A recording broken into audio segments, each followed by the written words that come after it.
Kapitan, maligayang pagdating. Marami naghihintay sa'yo rito. Hayaan mo. Isa-isa ko silang kukumustahin. At sisiguraduhin ko na pinagdudusahan lang mga kasalanan nila. Ano ang traso ko sa'yo?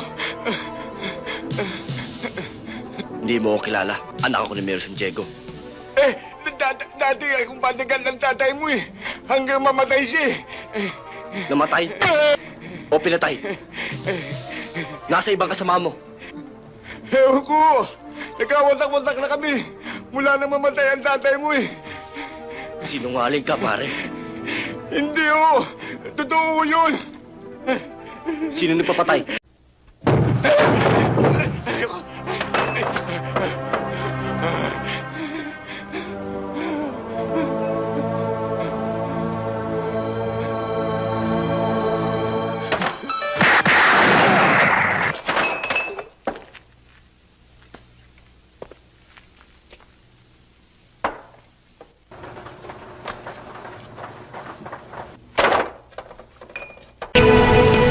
Siguro na may alam mo na kung sino nakasagupa nyo.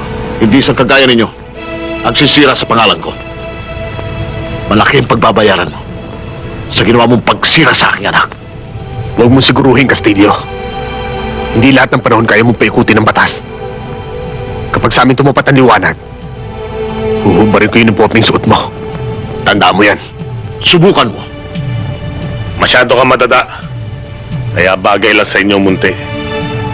Dahil pagdating nyo doon, para kayo mga babaeng dumalaga, mabubulok ang nyo. Masyado mataas ang lipad mo, Agila. Kapag nakalaya kami, ikaw ang bubulukin ko. Bakit kinakailangan mo ng malalakas na baril? Maghahandi ka ba? Magtutumba ka ba ng elepante? Magbubol ka ng kalabaw? Hindi lang pang elepante o pang kalabaw ang kailangan ko, Mang David.